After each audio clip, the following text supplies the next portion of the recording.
علیکم دوستوں، میں ہوں ناصر علی شاکر اور آپ دیکھ رہے ہیں جستجوئے اردو یوٹیوب چینل۔ دوستوں، آج ایک نئی ویڈیو کے ساتھ حاضر خدمت ہوں جس کا عنوان ہے اردو کا قدیم ترین نام۔ اردو کی ابتدا کی طرح اس کی وجہ تسمیہ کے متعلق بھی مختلف آراء ہیں۔ رام بابو سکسینہ لکھتے ہیں، ایک انگریز مورخ جنہوں نے ہندوستان کے حالات لکھے اردو کو لفظ ہندوستان سے تعبیر کرتے ہیں۔ 18ویں صدی کے شروع کے مصنفین نے زبان لاطینی میں اس کو لنگو ہندوستانی اور اس سے پہلے کے مورخین اس کو مورز کہتے تھے۔ اب دوستو، یہ جو مورز ہے، یہ زبان اردو کو مورز کیوں کہا؟ اس کے متعلق یہ نیچے ہے جی کہ شام کے اموی شہزادے عبد الرحمن الداخل الاول نے ہسپانیہ کو فتح کر کے یہاں مسلمان حکومت کی داغ بیل ڈالی۔ یہاں عیسائیوں کی کثرت تھی، یعنی ہسپانیہ میں عیسائیوں کی کثرت تھی۔ مغرب کے اس علاقے کے مصنفین مسلمان حکمرانوں کو مور کہا کرتے تھے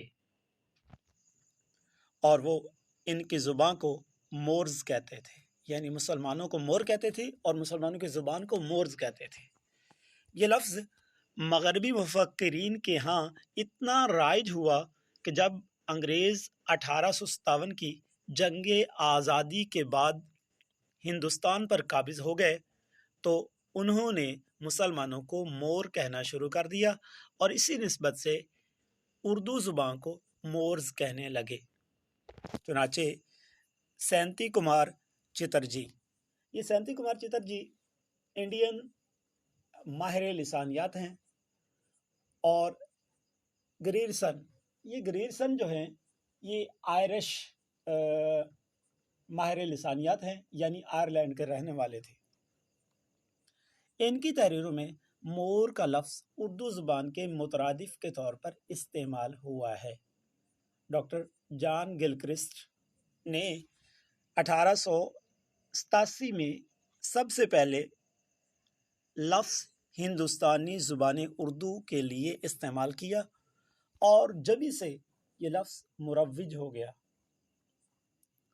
1887 کی بات ہو رہی ہے، گو کہ اس کا پتہ بعض قدیم کتابوں میں 1616 تک ملتا ہے، جبکہ مسٹر پاؤل، یہ بھی ایک مغربی ماہر لسانیات ہیں، نے سب سے پہلے اس لفظ کو استعمال کیا تھا۔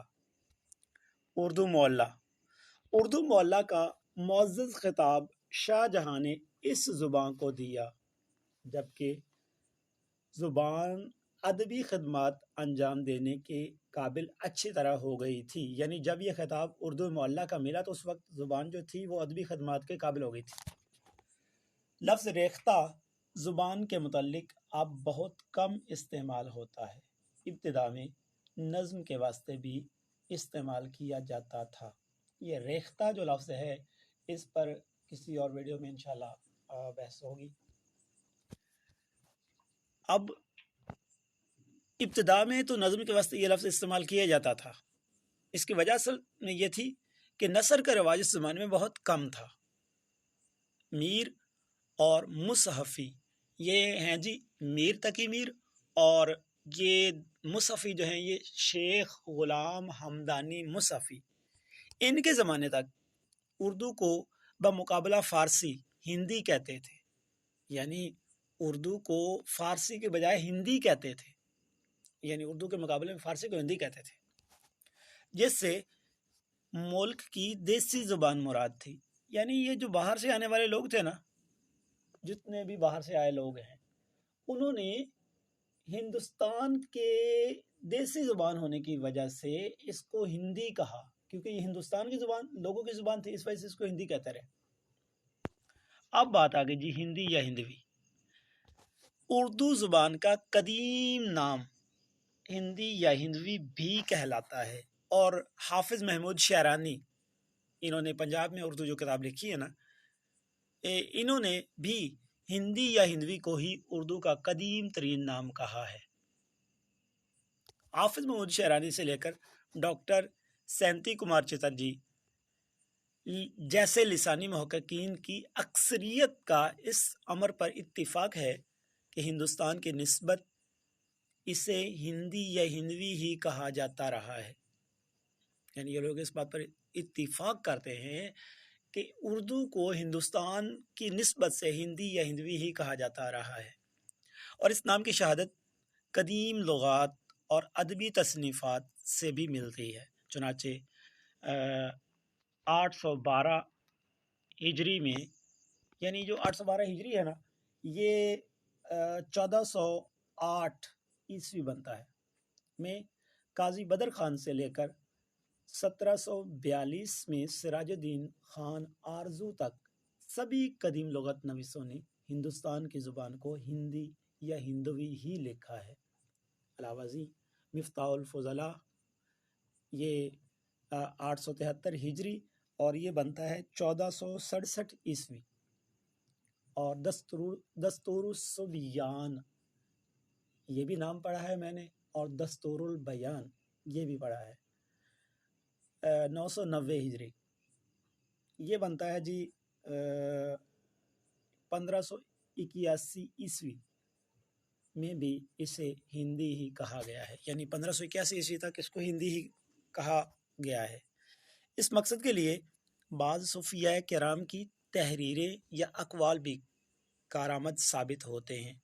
चुनाचे ख्वाजा नसीरुद्दीन चिराग दहलवी ये 752 हिजरी और ये बनता है जी 1350 ईस्वी, और साथ में शरफुद्दीन याहिया मुनीरी ये 772 हिजरी बनता है और 1369 ईस्वी, और अशरफ जहांगीर समनानी ये 808 हिजरी है और 1404 ईस्वी वगैरह ने भी हिंदी या हिंदवी ही इस्तेमाल किया। यानी इन्होंने अपनी तहरीरों में उर्दू को हिंदी या हिंदवी ही लिखा है। हिंदी नाम का तारीख़ी और गालिबन कदीम तरीन हवाला तुज़्के बाबरी ये ज़हीरुद्दीन बाबर की लिखी हुई है 1483 ईस्वी ता 1530 ईस्वी से मिलता है। ये 1530 जो है ये ज़हीरुद्दीन बाबर की तारीख़ वफ़ात है। अब जी इसी मुतलका रज़ा अली आबदी साहब कहते हैं, अब वो कहते हैं कि ये सही है कि पहले पहल उर्दू को हिंदी कहा गया, और इसकी वजह यह है कि मुसलमान फ़ातिहीन शुमाली दर्रों से उतर कर, यानी ये बर सगीर की बात हो रही है, शुमाली दर्रों से बर सगीर के शुमाली दर्रों से उतर कर जिस सरज़मीन पर आए थे उसे हिंद कहते हैं, और ये मौजूदा अटक के पास से जिस जगह से दरिया सिंध पार करते थे उसका नाम औ हिंद पड़ गया। यानी जो ये मुसलमान फ़ातिहीन जिस जगह से दरिया सिंध को पार करते थे उस जगह का नाम औ हिंद पड़ गया, और ये लोग वहीं खड़े होकर उंगली के इशारे से दूसरा किनारा दिखाते हुए कहा करते थे कि वो हिंद है। किनारे पर खड़े, उस जहाँ से उसको पार करना होता था उस किनारे पर खड़े होकर कहते थे, दूसरे किनारे की तरफ इशारा करते थे कि वो हिंद है। यानी जब यहाँ से पार करेंगे दूसरी साइड पर क्या है, हिंद। इसी हिंद की मुनासबत से यहाँ के बाशिंदों को किसी मजहब के इम्तियाज़ के बगैर हिंदू कहा गया। यानी जो भी होता था हिंदुस्तान का रिहायशी उसको हिंदू कहा जाने लगा। वो मुसलमान था, किसी भी मज़हब से रिलेट करता था, उसको हिंदू कहा गया, और इसी निस्बत से यहाँ की ज़ुबान हिंदी कहलाई। चुनाचे ये कहा जा सकता है कि लफ्ज़ हिंदी बज़ाते खुद हिंदी ज़ुबान का लफ्ज़ नहीं है। डॉक्टर सैयद मुस्तफ़ा कमाल ने मुतअद्दिद माख़ज़ात की मदद से बहस करते हुए कहा है जी, वो कहते हैं जी हिंदवी को लोगों ने हिंदी कर दिया और हिंदी से मुराद उर्दू ले ली कि इस ज़माने में हिंदवी या हिंदी से मुराद कोई भी हिंदुस्तानी ज़ुबान हो सकती थी। तो आदल शाहियों के साथ अहद में ज़िलाई सतह पर मराठी का इस्तेमाल हुआ, जिसे बाज़ मौरख़ों ने हिंदी का नाम दे दिया। अब जी वो आगे लिखते हैं कि हिंदी का लफ्ज़ फ़ारसी ज़ुबान का लफ्ज़ है। हिंदी से मुराद हिंद में बोली जाने वाली ज़ुबान है। हिंदी का फ़ारसी में मतलब है स्याही माइल। संस्कृत में इसका मतलब है चांद, यानी ये दोनों ज़बानों में, एक में स्याही माइल हिंदी में और संस्कृत में इसका मतलब है चांद। कदीम हिंद में रहने वाले अपने आप को बहुत हसीन और जमील समझते थे।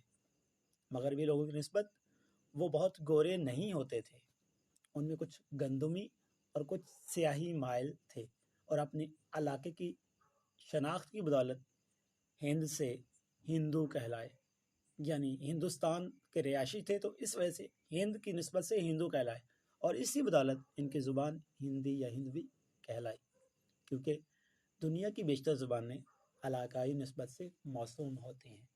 तो दोस्तों, ये थी मेरी आज की वीडियो। उम्मीद है कि आपको पसंद आएगी। अगर पसंद आए तो चैनल को सब्सक्राइब कीजिएगा, लाइक कीजिएगा, शेयर कीजिएगा। अपना और अपनों का बहुत सा ख्याल रखिएगा। अल्लाह हाफ़िज़।